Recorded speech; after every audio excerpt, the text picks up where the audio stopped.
Emma Caldwell was a beloved art teacher, Scott Caldwell a quiet, devoted husband, and Rachel Monroe a fiery bartender with a dark past. But when their lives collided in a web of passion, betrayal, and obsession, only one would survive the secret. Love triangle that ended in murder. Wilmington, Oregon was the kind of place people moved to when they wanted to escape noise, crime, and chaos. Nestled between hills and pine trees, its streets were quiet, its parks always clean, and its residents friendly. It had the feel of a town untouched by time. But underneath the calm exterior, hidden behind white fences and freshly cut lawns, some secrets festered silently. One of those secrets belonged to Emma Caldwell. Emma was 32 years old, well-liked and respected in the community. She taught art at the local high school and often spent her weekends volunteering at the town's community center. Her students adored her, and their parents admired her dedication. She had been married to Scott Caldwell for 8 years. He was a construction contractor, tall and dependable, the kind of man who fixed leaky pipes and never missed a Friday night football game. Together, they looked like the perfect couple. But like many things in Wilmington, appearances were deceiving. Scott's work often took him out of town for days at a time. As the years passed, the emotional distance between him and Emma widened. Their conversations became shorter, their connection thinner. Emma found herself feeling more like a housemate than a wife. She never complained about it to anyone. Instead, she smiled through the loneliness, burying herself in work and painting in the small studio she had set up in their garage. Everything changed the day she met Daniel Harper. He was the new fitness instructor at the town gym, charming, fit, and effortlessly confident. He was in his mid-20s, and his energy stood in sharp contrast to the quiet stillness of Emma's life. Their first interactions were brief and polite, but over time, their conversations grew longer. A casual smile turned into shared coffee, which turned into long walks and late-night texts. Emma hadn't planned for it to become something more. But as she spent more time with Daniel, she began to feel alive in ways she hadn't for years. The affair began in secret. Daniel rented a small apartment on the edge of town, and it became their hidden world, separate from her life with Scott, far from the expectations and judgments of the community. Emma knew what she was doing was wrong, but she couldn't stop. She justified it by telling herself that Scott had emotionally checked out years ago. What harm could come from following her heart, just this once? But what Emma didn't realize was that Daniel had a history of secrets. She wasn't the first woman he had drawn in with his charm, and she wouldn't be the last. While she imagined a future with him, one filled with passion and new beginnings, Daniel was already entangled with someone else. Someone who didn't take betrayal lightly. And someone who was watching closely, waiting for the perfect moment to strike at Daniel. Harper had a magnetic pull that drew people in without effort. To many, he was simply the handsome new trainer at the town gym, but to those who got close, he was intoxicating, a mix of confidence and mystery that kept people guessing. Emma Caldwell wasn't the only one who had fallen under his spell. Long before she entered the picture, there was Rachel Monroe. Rachel was a familiar face in Wilmington, tending bar at the Rusty Tap, a dim but popular spot for locals. She had a bold presence, the kind of woman who spoke her mind without hesitation. Her life had been far from perfect: an unstable family background, a few bad relationships, and a reputation for being too emotional. But with Daniel, she found a sense of importance. Their relationship wasn't steady. It was a storm on and off, passionate and volatile. They fought often, made up quickly, and kept circling back to each other no matter how far they drifted. When Daniel started seeing Emma, he kept it quiet. He thought he could manage both relationships without consequence. Emma, with her gentle demeanor and soft voice, offered a kind of peace Rachel never did. With her, he could breathe. But with Rachel, there was heat and chaos, something he didn't know how to live without. He wanted both worlds, and for a while, he had them. But Rachel sensed the change before Daniel ever admitted it. Small details gave him away. Missed calls, cancelled plans, and a different scent on his clothes. Rachel didn't ask questions. She started watching. She followed him discreetly, made mental notes of his movements, and waited for confirmation. It came one afternoon when she saw him through the window of a quiet coffee shop on the edge of town, leaning close to Emma, smiling in a way he hadn't smiled at her in weeks. Her worst suspicion was true. Rachel's anger didn't explode immediately. It simmered. She didn't confront Daniel or Emma. Instead, she began a silent campaign of intimidation. Emma started finding strange notes under her windshield wipers, typed words on plain paper: "He's lying to you. Be careful."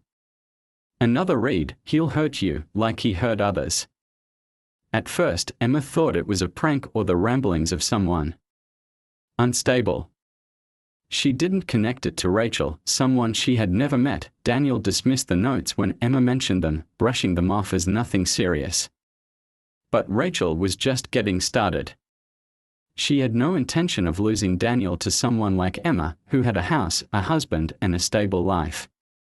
To Rachel, Emma was the thief, the outsider who had stolen something that belonged to her. Behind the bar at night, Rachel began forming a plan. She wasn't going to let this slide. She knew how to stir trouble without leaving fingerprints. And she knew just enough about Emma's world to begin unraveling it, one thread at a time. While Emma dreamed of a new beginning, Rachel was quietly setting the stage for a very different ending. Emma Caldwell's life had begun to shift. With Scott temporarily moved out and Daniel growing more attentive, she started to believe a fresh start was within reach. The affair no longer felt like a secret escape, it was evolving into something she thought could be real. Her house, once cold and quiet, now carried a strange sense of hope. She lit candles again, played soft music while cooking, and even began sketching new art pieces, something she hadn't done in months. It was as if she was rediscovering herself. Piece by piece, she and Daniel started spending more time together, in public, cautiously avoiding places where they might be seen by people who knew her. Despite the risks, Emma felt lighter. She talked about the future, new cities, new jobs, even the possibility of moving away entirely. Daniel smiled, nodded, and played along, though a part of him remained distant. Emma didn't notice, or maybe she chose not to. She was too caught up in the idea of love finally coming her way. Meanwhile, Rachel was growing more dangerous. The notes hadn't changed Emma's behavior, and that only fueled her rage. She upped her tactics.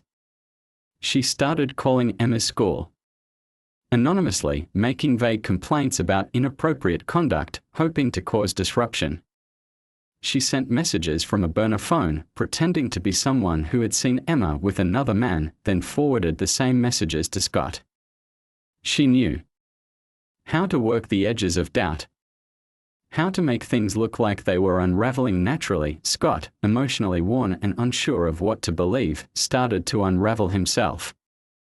The photos sent to his phone, grainy but unmistakable, confirmed what he had feared. Emma was with someone else. He had questions, but when he tried to confront her, she stayed guarded. She insisted it was just time she needed, space to think. That only deepened his suspicions. Rachel, pleased with the damage she was causing, continued watching from a distance. She even sat outside Emma's home one night, hidden in her car, watching the lights go on and off, seeing the shadow of Daniel through the blinds.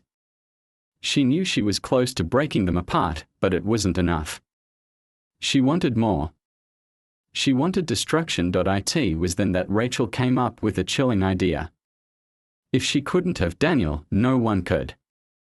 And if she could make it look like someone else had taken that final step, it would be perfect.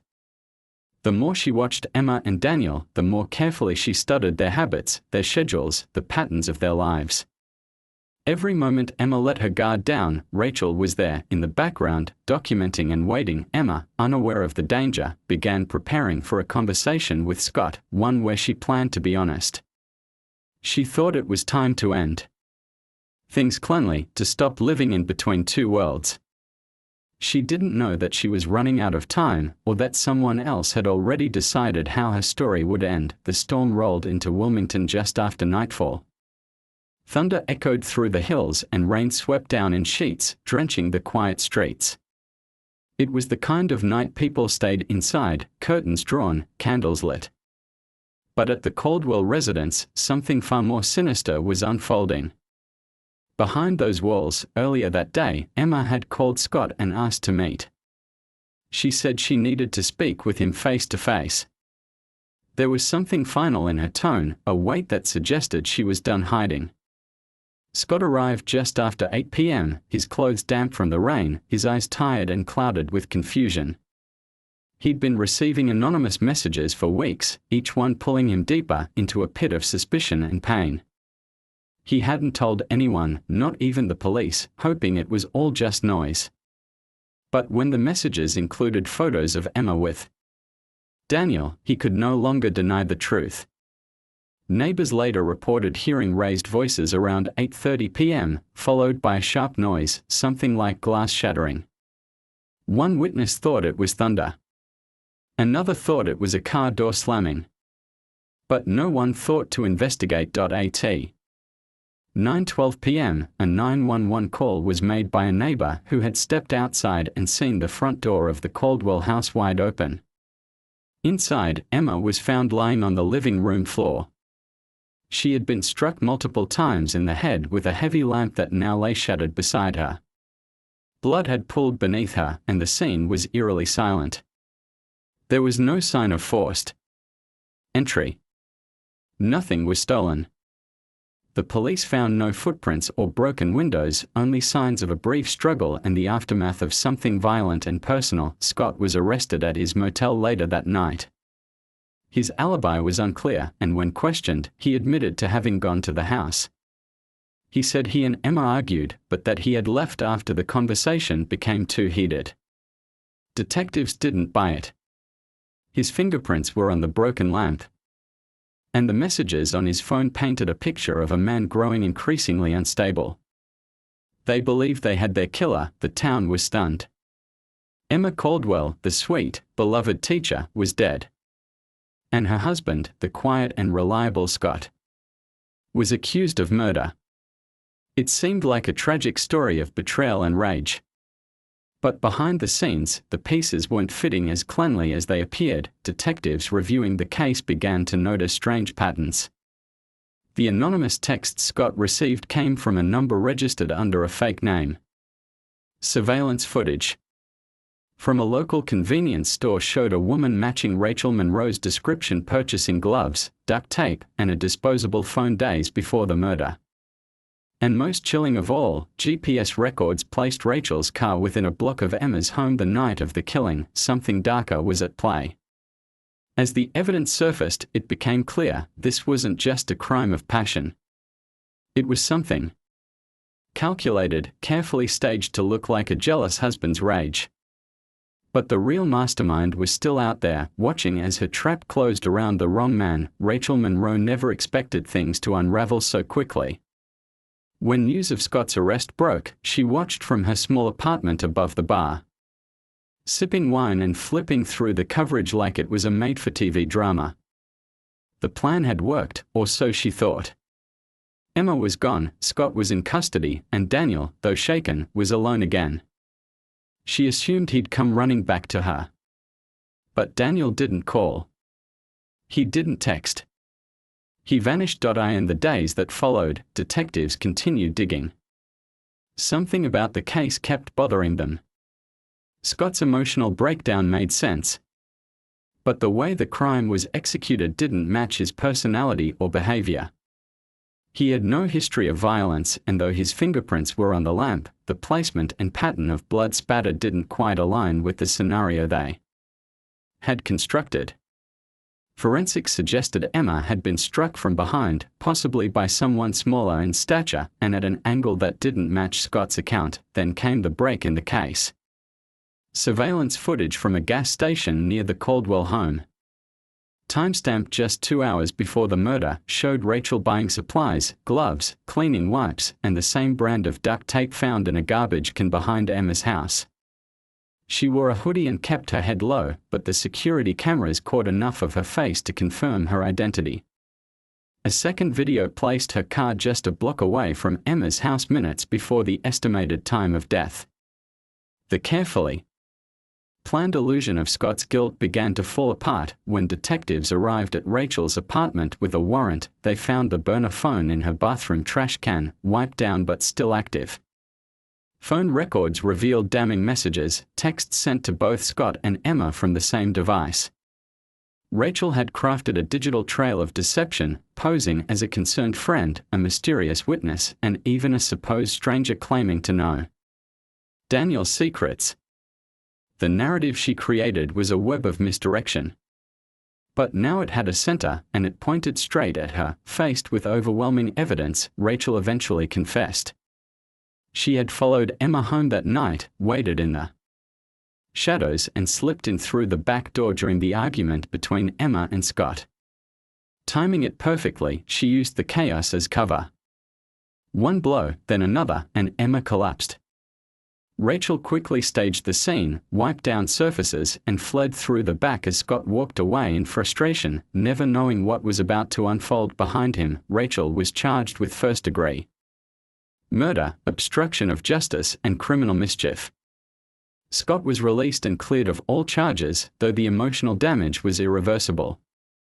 He withdrew from public life, unable to process the betrayal and trauma. Daniel, riddled with guilt and fear, left town days later and was never seen again.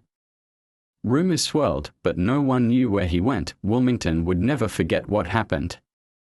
A love triangle, twisted by obsession and lies, had turned deadly. One woman dead, one man broken, and another vanished into silence. In a town built on appearances, the truth came far too late, and at a cost no one could ever repay.